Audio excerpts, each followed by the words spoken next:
Hi అండి. అందరికీ ఉపయోగపడే కొన్ని టిప్స్ అయితే ఈ వీడియోలో షేర్ చేసుకుంటాను. చిన్న బౌల్ తీసుకొని ఇక్కడ మనము సాక్స్‌లకు ఉంటది గదా! తాడైతే తీసుకున్నాను. లేదంటే మనం ఏదైనా ఇంట్లో ఉండే పురుకొన గానీ, లేస్ కానీ అలాంటివి తీసుకొని ఈ విధంగా ఒకసారి ముడి వేసి నెక్స్ట్ మళ్ళీ ఇంకోసారి అందులోంచి దూర్చి ఈ 2 విడదీసి అటు ఇటు బౌల్‌కి తగిలిస్తే అట్లాగా గట్టిగా ఉండిపోతుందనమాట. పైన ఒక ముడి వేసుకొని ఎక్కడైనా మనం ఇలా హ్యాంగ్ చేసుకొని ఇందులో వాటర్ వేసి చక్కగా మనీ ప్లాంట్ అయితే కిచెన్లో పెంచుకోవచ్చనమాట. చాలా ఈజీగా. లేదంటే మనం బాల్కనీలో కూడా ఇలా తాకిచ్చుకొని మనకి నచ్చిన మొక్కలనైతే పెంచుకోవచ్చు. ఈ విధంగా నాటు వేసుకుంటే చాలా బావుంటుంది. చూడ్డానికి లుకింగ్ బావుంటుంది. ఇట్లా మనీ ప్లాంట్ కిచెన్లో ఉండడం వల్ల మనకు కొంచెం ప్రశాంతంగా కూడా ఉంటుంది. తర్వాత ఒక 2 ఊదిబత్తీలు తీసుకుంటున్నాను. వాటికైతే ఇట్లాగా ఇంట్లో ఉన్న విక్స్ గానీ, జండు బామ్ గానీ రాసి మనం వెలిగించి రూమ్‌లో పెట్టుకున్నామనుకుంటే ఎక్కువగా మనము దోమల కోసం వాడుతుంటాం గదా! అట్లా కెమికల్‌వి వాడకుండగా ఇట్లాగా జండు బామ్ అంటించిన ఊదిబత్తీలు గానీ వెలిగించినట్టయితే మనకు దోమలు రాకుండా ఉంటాయి. అట్లాగే జలుబు చేయకుండా గూడా ఉంటుందనమాట. మనకు ఎక్కువగా జలుబు, దగ్గు వాటి వల్లనే వస్తుంటది. గుడ్ నైట్ అలాంటివి వాడుతుంటాం కాబట్టి.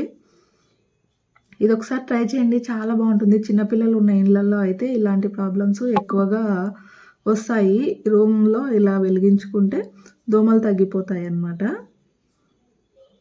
చాలా చక్కగా పనిచేస్తుంది. మొత్తం అయిపోయేంత వరకు గూడా ఇలా పొగొస్తూ వెలుగుతూ ఉంటుందన్నమాట. తర్వాత నెక్స్ట్ వచ్చేసి మనకి ఇట్లాగా వ్యాస్లిన్ సీసా అయిపోయిన తర్వాత పడేస్తూ ఉంటాము.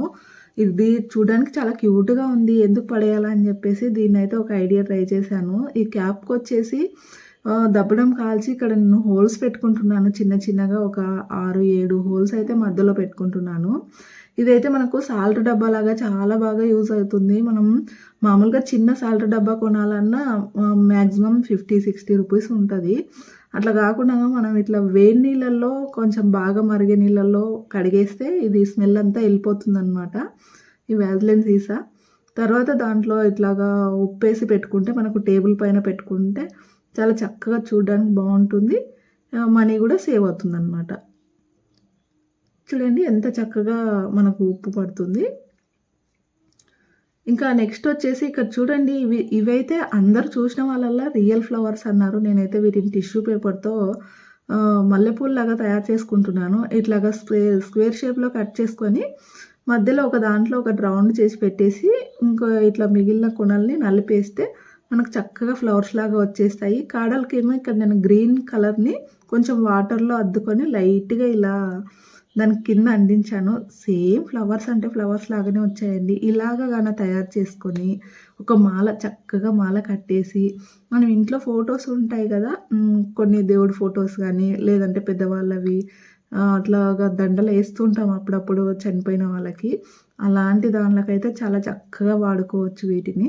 లేదంటే మనము ఎప్పుడన్నా ప్లాస్టిక్ ఫ్లవర్స్ వాడే సమయం వస్తుంది కదా! డాన్స్ ప్రోగ్రామ్ పిల్లలకి అలాంటి వాటికి కూడా యూజ్ చేసుకోవచ్చనమాట. చూడండి అస్సలు ఎవరు గుర్తుపట్టనంత చక్కగా వచ్చాయన్నమాట. ఇంకా నెక్స్ట్ టిప్ వచ్చేసి ఒక నిమ్మకాయ తీసుకుంటున్నాను. నిమ్మకాయ తీసుకొని ఈ విధంగా కట్ చేసి దీని మీద 4, 5 లవంగాలు ఇట్లాగా అక్కడక్కడ పెట్టేసుకోవాలన్నమాట. ఇంట్లో మనం అప్పుడప్పుడు ఇలా లవంగాలు, దాల్చిన చెక్క, కర్పూరం వేసి పొగ వేసి ఒక మూలకు పెట్టేస్తే ఆ స్మెల్‌కి మనకి ఇంట్లో దోమలు గానీ, క్రిమికీటకాలు గానీ రాకుండా ఉంటాయన్నమాట. ఇదైతే చాలా చక్కగా పనిచేస్తుంది. ట్రై చేయండి. ఇంకా నెక్స్ట్ టిప్ వచ్చేసి మనకు ఆనియన్ ఉంటది గదా! ఆనియన్ అయితే వెనక సైడ్ ఇట్లాగా కొంచెం కట్ చేయాలన్నమాట. కట్ చేసిన తర్వాత మనము ఫోర్క్ తీసుకొని దీన్ని సపోర్ట్‌కి పట్టుకోవడానికి ఈ విధంగా గుచ్చి పెట్టాలన్నమాట. ఇప్పుడు బాగా వేడి చేసుకోవాలి దీన్ని. ఒక పెనం వేడి చేసి దానిపైన ఇట్లాగా రుద్దుతూ ఉంటే ఈ ఆనియన్ మొత్తం వేడెక్కుతుందనమాట. కొంచెం కింద నల్లబడేంత వరకు బాగా వేడి చేసుకొని ఈ వేడెక్కిన ఆనియన్‌ని తీసుకొని మడమల పైన ఒత్తుకుంటే అయితే మనకు ఈ మడమ నొప్పి అనేది తగ్గుతుందనమాట. 40 ఇయర్స్ దాటిన ప్రతి ఒక్కరికి ఇది విపరీతంగా వస్తుంటుంది నొప్పి. చాలా రకాలుగా ట్రై చేస్తారు కదా! ఇదైతే ట్రై చేయండి. కొంచెం రిలీఫ్ అనిపిస్తుంది. చాలా బాగా వర్కౌట్ అవుతుంది. ఇంకా ఇంట్లో మనము వెల్లుల్లిస్ ఎక్కువ తెచ్చుకుంటూ ఉంటాం కదా! వాటిని అట్లాగా బుట్టలో పోస్తే సన్నగా దోమలు రావడము అట్లా జరుగుతుంది. అలా కాకుండా ఇట్లాగా బాటిల్‌లో వేయండి.